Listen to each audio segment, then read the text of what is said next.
And hello, good afternoon. Welcome to today's live lesson. I'm just going to share the video online, and then we can continue. And the video is now shared. Excellent. Okay.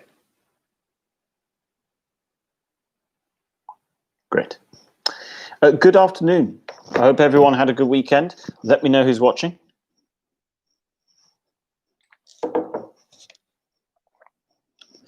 It's a sunny day today. It's a lovely day today, actually.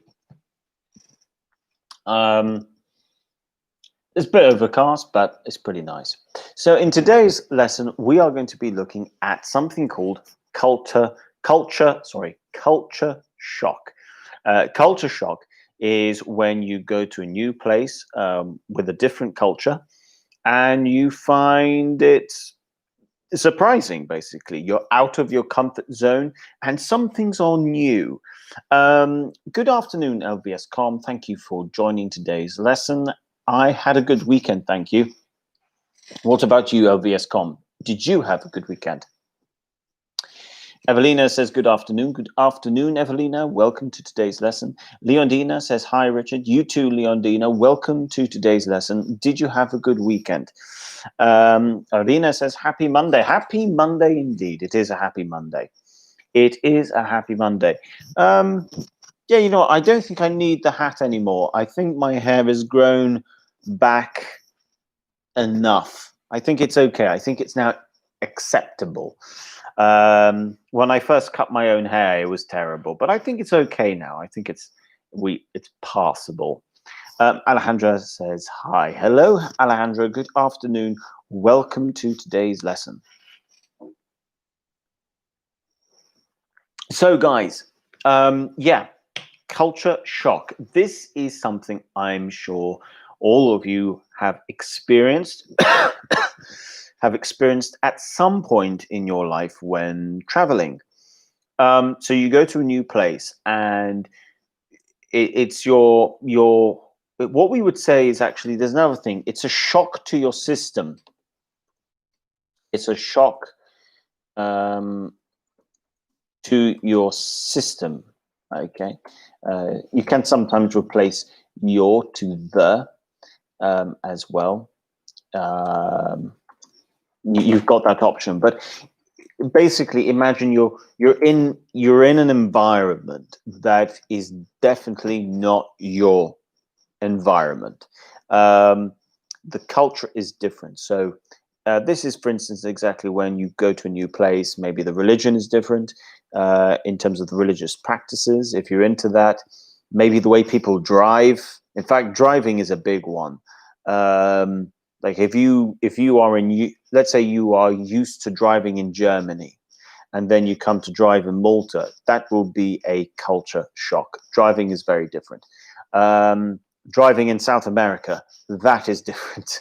I think the craziest place I've been to when it comes to driving, I think it's either Bolivia or Egypt. Egypt is a mad place for driving. Bolivia is really crazy. I mean, I always thought Malta was fairly crazy, but it's not. I then went to South America, and I think Bolivia was like La Paz, for example, in Bolivia. That's a crazy place for driving. Irina F says hi. Hi, Irina. Food, obviously, you are used to a certain type of food, and then you go to a new place. You can't necessarily eat the same type of food as you would usually eat, and even the same food that you try to eat tastes different. So I would say one of the big differences is pizza. Pizza in Europe tastes different than pizza in America, and that's, be it the United States or South America. I think that's one thing I noticed. The pizza, or your example of a pizza, is noticeably different. So it's a shock. You order something, you expect something, and it comes and it's different. It's also, for instance, like the way people behave to you. So one of the things I would say is South American, the experience I've had with South Americans is that they're very warm. They are very approachable. They are very fun people. They are sociably engaging, very quick to engage in social conversation.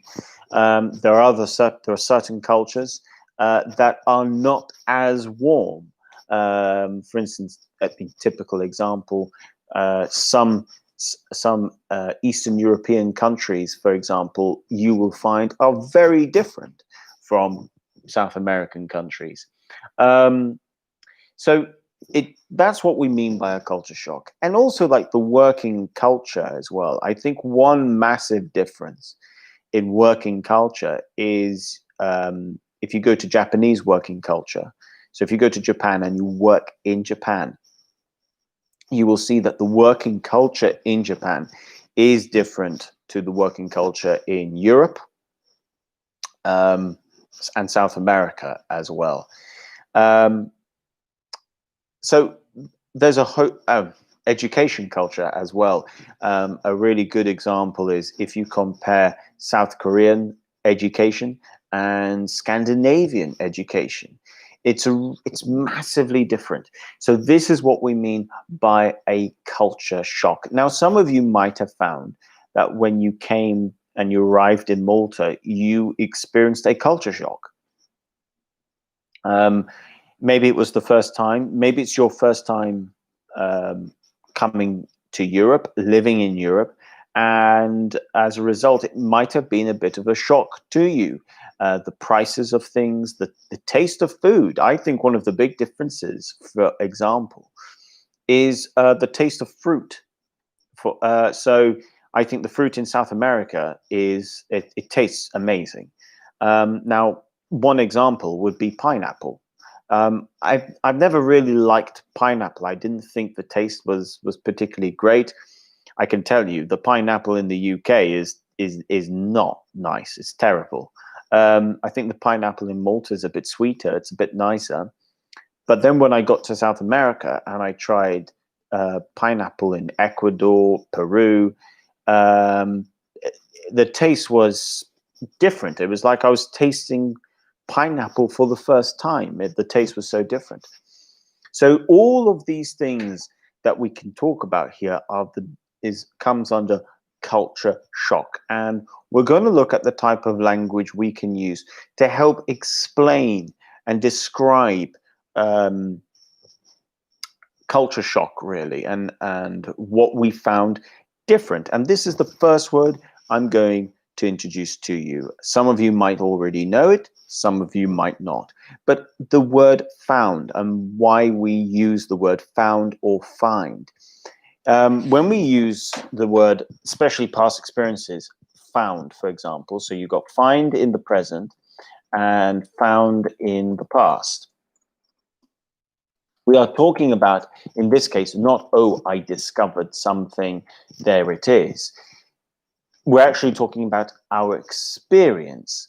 In this case, so I'll give you an example. I think it's easier just to do that. So for example, we could write, I found the driving in, let's say, I found the driving in Malta really different to that in the UK, for example. So when I say I found, this is, in this case, I'm using to talk about my experience. This is what I experienced. So my experience would be, I found the driving in Malta really different to that in the UK. Now, when we're comparing things like this, you will find different to that in the, different to that in the. Okay, so when we're talking about places and countries, we can use this comparative structure, really, plus adjective plus to that in country, name of country, or name of place. Okay, so let me know what you guys found different. Or I think the other thing is actually weather as well. Weather is another example. So you could say, I found the weather in Bolivia cooler than I found the weather in Bolivia cooler to that in Chile, for example. Now, the other type of comparison I can use here is I can drop the preposition to if I want to, and I could just go with than. So the alternative there would be to that in Chile. The alternative here would be cooler than Chile. So I found the weather in Bolivia cooler than the weather in Chile. So these are my two ways that I can go about it. These are my two structures I can use when I'm trying to compare different cultures. I found the weather in Bolivia cooler to that in Chile. So I've got to that in. The alternative is I found the weather in Bolivia cooler than the weather in Chile. Than the subject, weather in Chile. So those are my two forms I can use in terms of grammar when I'm trying to talk about differences in culture. I'm going to give you another example with this. So let's talk about, for instance, something like food for one moment. So Alejandra has said, I find the service in Europe is different than Latin America because the people in my country is very kind with foreign. You're really close, Alejandra. I think you've done a lot of things well here. Don't forget, you're talking about because the people. Now, people is more than one. So if you use people, you're going to have to, in my country, are kind with foreigners. Foreigners is what you want. That's the noun here. So you want foreigners. So you're really close. You're really close, Alejandra. One more example I'm going to give you is, let's go with food for a second. I found steak in Argentina. I found steak in Argentina to be much tastier than steak in Malta, for example. Or I found steak in Argentina more delicious to that in Argentina. I found steak in Argentina more delicious to that in Malta. So you've got a few choices there. I found steak in Argentina more delicious to that in Malta. I mean, I would say in this case, I'm more likely to use the top one, the first one, than the second one. So there you go, guys. There are some things. So let me now ask you, I want you to use found. The other thing you can use instead of found is I would say. So for instance, we can say, I would say that the quality of fruit in Malta, so let's go to the UK, in the UK is not as good as in South America. So now you can see here, I'm using a different structure. I'm using I would say, and I'm using the comparative form of not as good. I would say that the quality of wine is in the UK is not as good as in France. That's another example. So this is just some form of the comparative forms I can use when talking about culture and the differences. So now let me ask you in the live chat section about your cultural shock experiences. So the first thing I'm going to ask you is this. How did you find it? How did you find it? How did you? Oh, nope, I made a mistake there.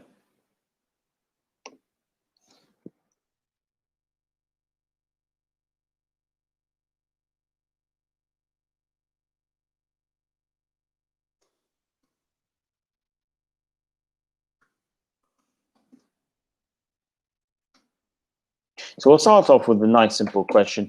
What is the biggest difference between your country and Malta? So let me know in the live chat section. Maybe it's food. Of course, there's language. I mean, language is part of a culture shock experience.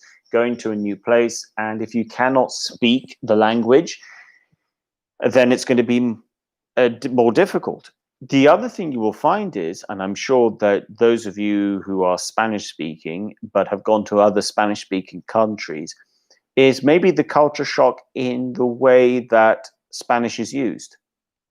So I know that the type of Spanish in Colombia, for example, is used. There are differences between the Spanish in Colombia and the Spanish in Argentina, the Spanish in Spain, and then, of course, the type of Spanish spoken in Mexico as well. I know that from my own personal experience, if you are a native English speaker, but you go to the United States, there's a type, it's the same language, but the way we choose to use the language, the sense of humor, it's different. The way we write is also different. And then then there are places like Scandinavia. Now, Sweden, for example, they speak English fluently. Their English is fantastic. But because of their culture, their interpretation of English is different to that in the UK. I think one of the biggest differences is sense of humor. And what we would call differences in the way we choose to use words as well, and what words we would use to describe things. So all of these things are part of what a culture shock would be. You're going to a new place and you're trying to feel comfortable in the new place. So let's start off. We'll start off with some of the things I've looked at. Try and choose one of the forms and we'll see how you get on. I've asked the question, what is the biggest difference between your country and Malta?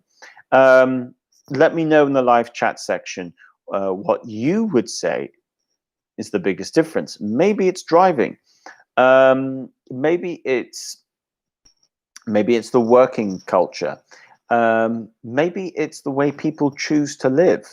I think this is the other thing. I would say that some people. Now, I've lived with quite a few different people in my past, from different countries, and living habits as well. There are differences with when it comes to living habits. Alejandro says, I would say that in Colombia there are a lot mountains than Malta. Okay, there are a lot of mountains there are a lot of. When you choose to use a lot, you need of. Then that's good. Yeah, well, yeah, there are a lot of mountains in Colombia. It's quite a mountainous country.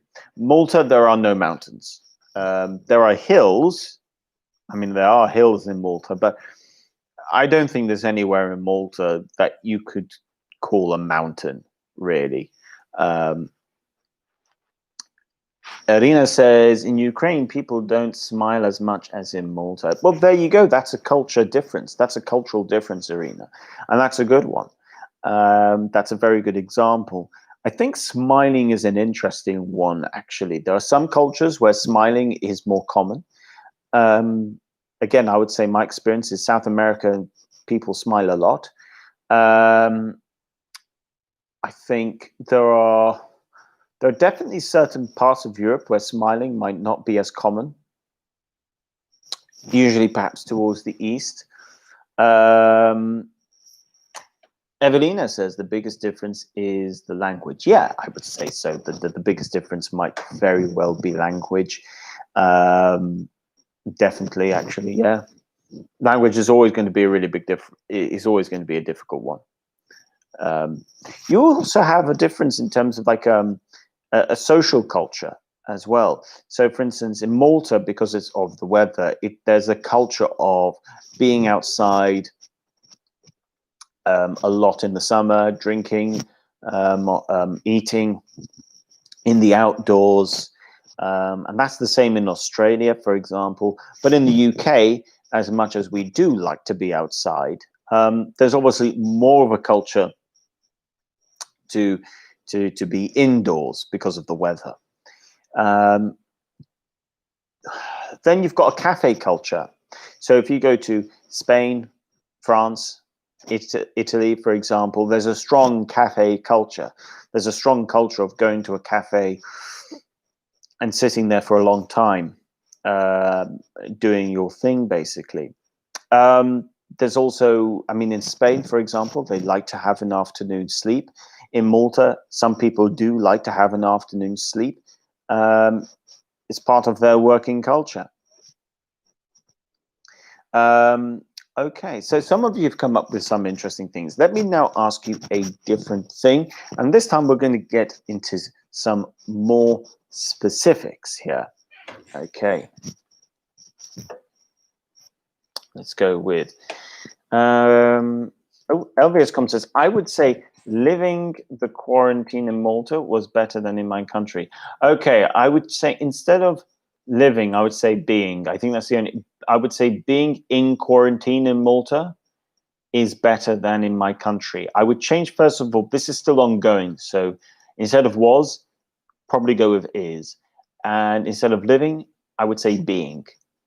Those are the only two differences. Yeah, I think the culture of dealing with quarantine life is probably, it has been different, and the attitude, the cultural attitude towards a problem as well. That's a good comparison. Okay, let's look at another comparison that we can talk about.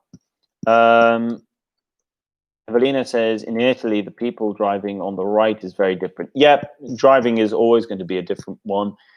I think generally speaking, I think there are certain parts of Italy that I would say I would be scared to drive in. I've driven in Sicily, and I was quite scared driving in Sicily. And I think if I drove in Rome, I would be quite scared. I would not like to drive in Rome. I would say crossing the road in Rome can be a little bit dangerous. So I think driving in Rome must be a little bit difficult. I think it would take some time getting used to. And now we move on to another grammar form that we can use: getting used to. So when you move to a new place, you can say, I'm getting used to living with people from different um, from different countries. Now, getting used to, you are in the process of becoming more comfortable with it. And this is a part of the culture shock. So you go to a new country, you live with different people. At first, at the beginning, it's a little bit difficult. And then over time, it takes some time getting used to, and that's a phrase in itself. It takes some time getting used to. Meaning it takes time to get used to feeling comfortable in a new place. your new apartment, your new housemates, the food, the working lifestyle, the studying lifestyle. All of these things takes time getting used to. So let me ask you guys this question: what are you still? Is there anything, maybe? Is there anything you are still getting used to since coming to Malta? Is there anything you are still getting used to since coming to Malta? I think that's an important one. Let me know. Maybe it's still food, maybe it's sleeping, maybe it's living with different people. Maybe it's. I think the other thing, size, is the size of the place. Now, Malta's a very small country. It doesn't take long to get anywhere compared to other countries. So if you come from Germany, Italy, Ukraine, any country basically in America, because every country in America is large, Russia, you are used to traveling great distances to get from place to place. Malta is a very small country, so it doesn't take long to get anywhere. You can get on a bus and you can be, at the other end of the island in 40 minutes or something. So I think some people find that it takes time to get used to the size of the place. I think some people I think some people find it takes a bit of time to get used to being in a small place. I mean, it's not a place for cycling. So if you like cycling, I would say Malta is not the place for cycling. It's a place for walking and taking buses, really, or driving. But driving it takes some time getting used to. So that's one question you can answer. Another question you might want to answer, if it's a different type that you prefer, you might want to try and answer this question, which would be,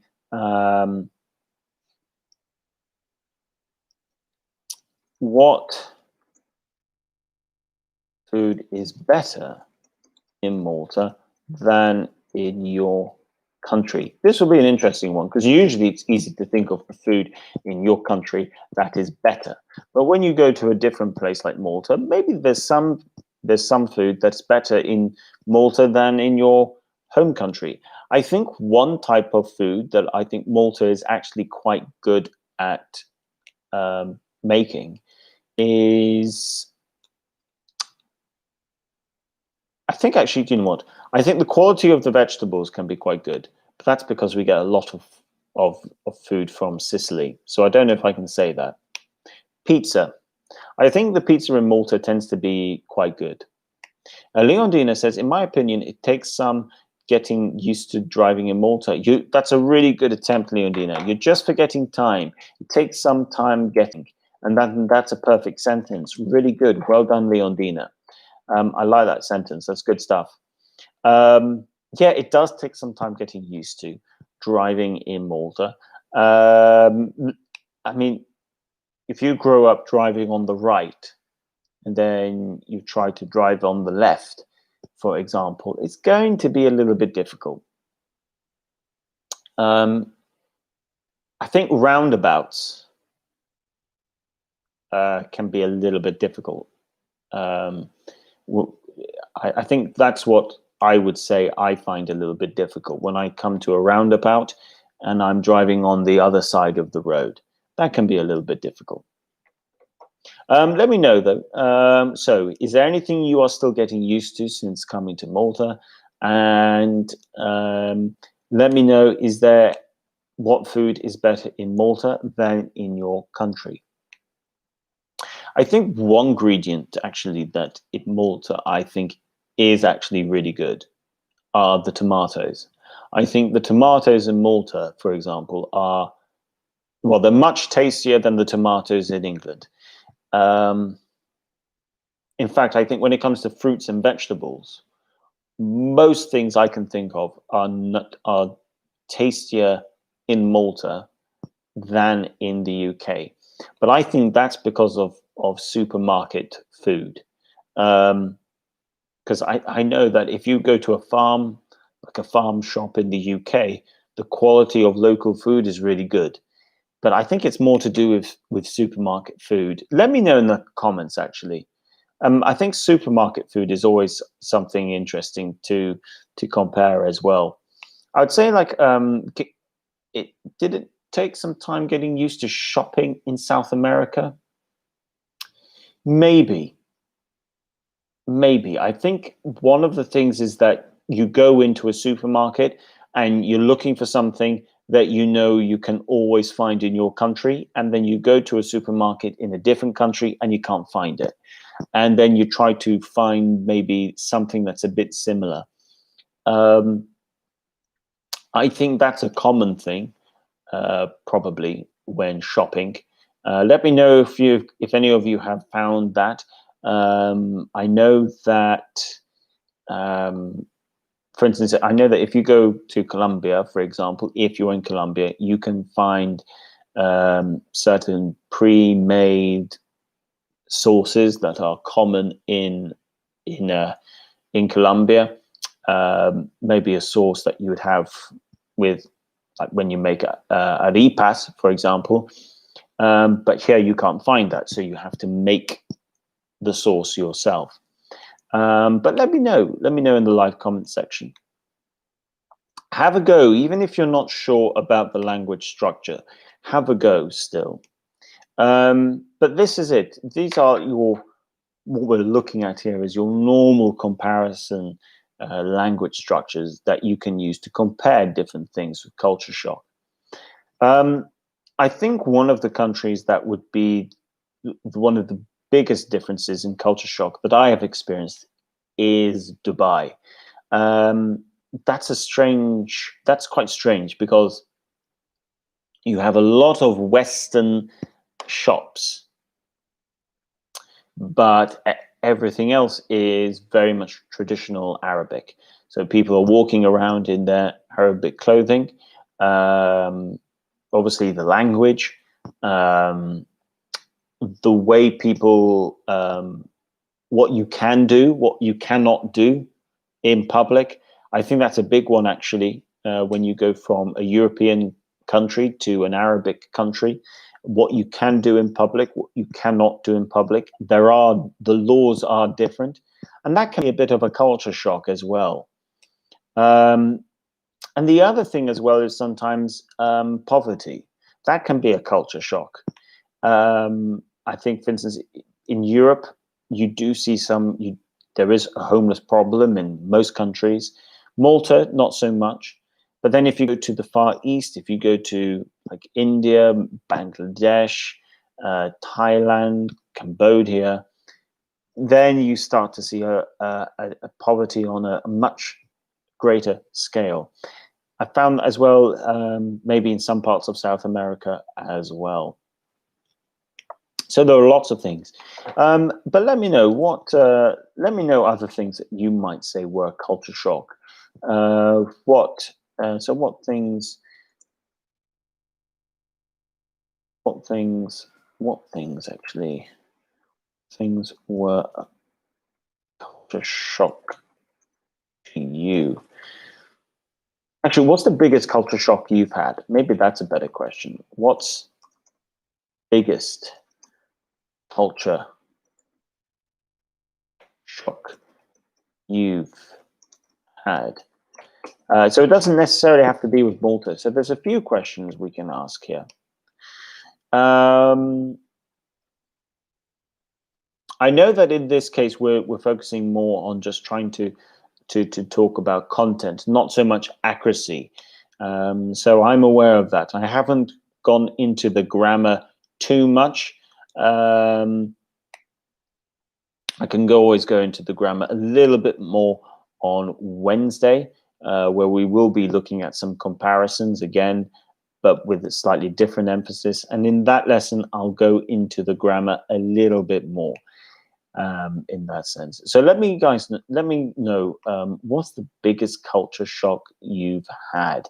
See if you can tell me in the live comments. What's the biggest culture shock I've had? I think Egypt was quite a big culture shock. I think actually Turkey as well. Turkey was quite a big culture shock. I mean, Turkey is quite an interesting country because it's a long country. And when you start off in the west of Turkey and you start to move slowly towards the east, you can see how the country changes. And even like the culture within that country changes. So that can also be an interesting thing. It's the same like when you go to different European countries or different states in America, you'll find there's a difference in the culture. And you might find that in your own country as well. I'm sure that if you go from one part of Colombia to a different part of Colombia, you will find that there's a culture difference in some way. But let me know. Same with Italy. I know there are differences within Italy. I would say there are some cultural differences definitely between the south of Italy and the north of Italy.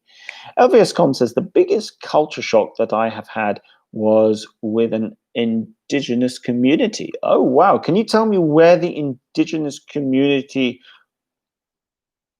was from, LVScom? Was this within Colombia? Was this in another South American country? Was this in another part of the world? Let me know where you are talking about.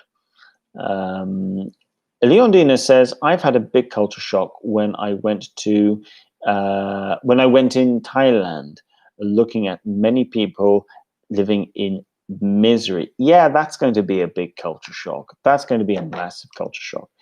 So you said I've had a big culture. I have had a big culture shock when I went to Thailand. I'd say instead of looking at many people, I would say when I went to Thailand and saw many people. So I think that's the change. I had a big culture shock. And this is right in the past. I think here I would just go with the past simple. I had a big, I had a big culture shock when I went to, Thailand and saw many people living in poverty. That's what living in misery. Sorry, those would be the only changes I would make to that, Leondina. But that's a really good sentence. LVScom says so. This so the biggest culture shock that I've had was with an indigenous community in Colombia. Okay, thank you very much. I have heard about some of these things. I think when I was in South America, there are opportunities to meet indigenous communities, and they are different, and you can see that the differences. I think another place that's quite an interesting one for that, if you guys ever get the chance to go, is Australia. That can be a cultural shock, Australia, especially when you meet with people who are from a European background and those who are indigenous Aboriginals. Aborigines are very different. The culture is very different. And that can be a cultural shock. That's a good one to definitely experience. I think a country that I would like to go to, that I know I would experience a culture shock in, would probably be Japan. And this can be our next question. Where would you like to go to in the future? Where would you like to go to in the future?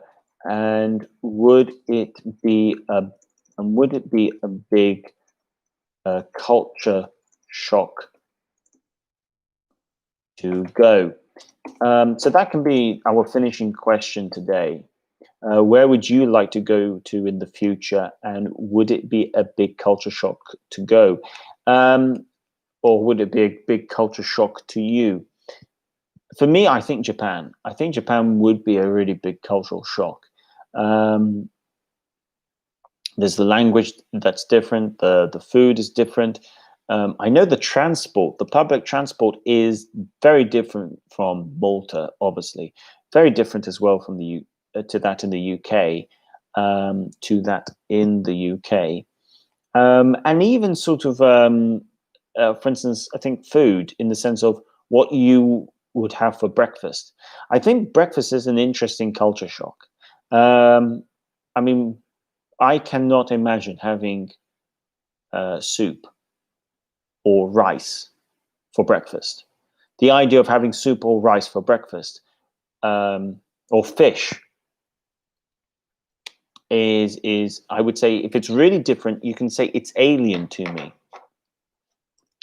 It's alien to me. So when you use this phrase, it's alien to me, you can say it, you mean it's really different. It's really different. It's almost to the point where, I mean, it's something that is just almost complete opposite to your culture. So that's a good term to know. Let me know, actually, is there anything in Malta that's, when you first arrived, that you thought, wow, that's alien to me?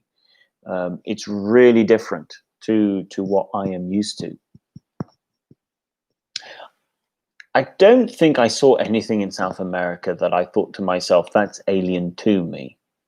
Actually, no, I did see one thing, and that was in Chile. I might have said this before. I think the pizza I had in Chile, that's alien to me. I don't know what they're thinking. The pizza, nah. No, the pineapple and olives, that's an alien combination to me. I can't imagine two ingredients that just don't go together in my mind. Pineapple and olives. That is a food combination that's alien to me. Okay, guys. So we're coming up to the end of the class, to the lesson today. Tomorrow's lesson, just to remind you, is idioms. This will be a very useful lesson. Idioms are chunks of language you put together to form phrases that can be really good to build your vocabulary. So tomorrow we're going to go for accuracy rather than just fluency. Leondina says, I would like to go everywhere, in particular Scandinavia. Leondina, tell me, what do you think would be really different to you in Scandinavia? Can you think of anything that would be a bit of a culture shock to you? I can think of one thing already, and that's the price of a beer. A price of beer, the cost of beer in Norway, I think is something like €8. I could be wrong, but the idea of paying €8 for a beer would be alien to me. Evelina says, I would like to go in Australia, but I'm scared for the language. You're really close. You're really close there. I would like to go to Australia. Okay, so whenever you're talking about going to a place, preposition is to, and the preposition of scared is of. Scared of the language. Yeah, Australia, okay, they speak English, but then they've got quite a strong accent. They have a lot of sayings in Australian as well there are differences from UK English and American English. That can be a bit scary if you are not familiar. I mean, look, I think that could be quite a good lesson in the future. I'll make a note of this. Differences between UK, US, and Australian English.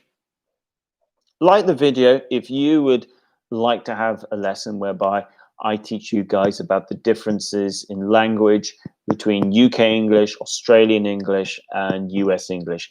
Like the video to let me know that is a topic that you would like to look at. It can be a good one to learn. Leondina says, I think people in Scandinavia are more respectful of rules. Yeah, Scandinavian people are more respectful of rules. I think that is quite clear. I think it's the same in Germany, Denmark. They definitely respect rules more. I think the more you go into the Mediterranean, the more relaxed things are a little. Okay, guys, thank you so much for joining the lesson today. Please like the video and subscribe to the channel if you haven't done so already, and share with friends. To those of you who are watching but might not have commented in the live chat, thank you very much for watching. And those of you who have commented in the live chat today, thank you so much for participating. I will be back tomorrow at the same time at 4 o'clock, and tomorrow is going to be on idioms, and we're going to look at how we can build we're going to look at building your vocabulary bank. Okay, and that's going to be with looking at idioms, so different types of phrases that we can use. Thank you so much, guys. Have a lovely evening. Enjoy your Monday afternoon, and I will see you tomorrow. You too, Evelina. You too. Thank you very much, guys. Bye for now.